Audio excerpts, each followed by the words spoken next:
The return journey from Kaptai Lake and the hydroelectric power station didn't really feel like a return at all. It felt more like a quiet inward drift, one of those rare moments when the road ahead asks nothing from you except attention. My friend and I were watching the banks of the Karnaphuli River slide past the car window. By then, the city had fallen far behind us.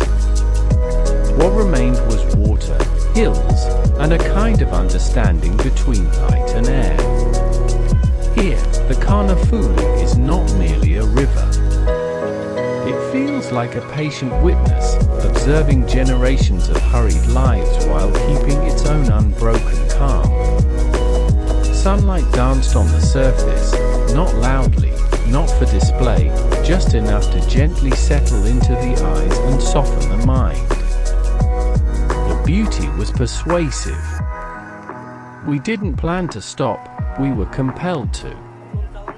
Near the road, beside the Nisorgo Resort, stood a small café, unassuming, quietly confident, much like nature itself.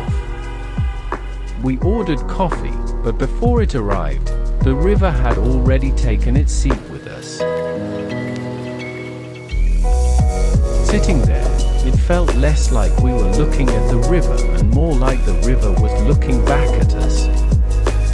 Steam rose from our cups, a cool breeze moved through the open space, and the wide stretch of water held everything together. In the city, one works hard to remain separate, to protect boundaries. Here, those boundaries dissolved without resistance. We weren't visitors anymore, we were part of the frame. Had Syed Mujtabar Ali been there, he might have smiled and made a gentle joke, perhaps saying that coffee tastes warmer when taken beside a river like this. But to me, nothing felt warm or restless. Everything was balanced, composed, almost managerial in its quiet authority, as if nature itself was delivering a calm briefing: slow down, recalibrate, realign.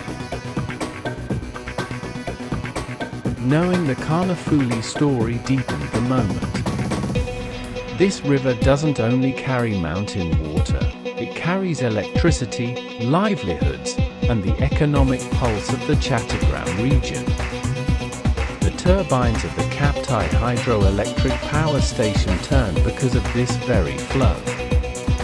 Energy is transformed there, and sitting by the river, something similar was happening within us. Fatigue was quietly converting itself into ease. We spoke little. Some places make conversation unnecessary. As I took the last sip of coffee, I realized we hadn't come to take anything from nature. We had only come to sit for a while. And nature, generous in its own silent way, allowed it. When we resumed our journey, the car window remained open. The Karnaphuli was still there, unchanged, steady, deep. But we were not quite the same. Perhaps that is the true success of travel. The place remains as it is, while something within the traveler gently shifts. That brief pause, that single cup of coffee, that stretch of quiet riverbank, together they taught me something simple.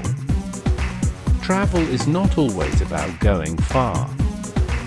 Sometimes it is about stopping. About allowing yourself to sit at the same table as nature and leaving a little lighter than you arrived.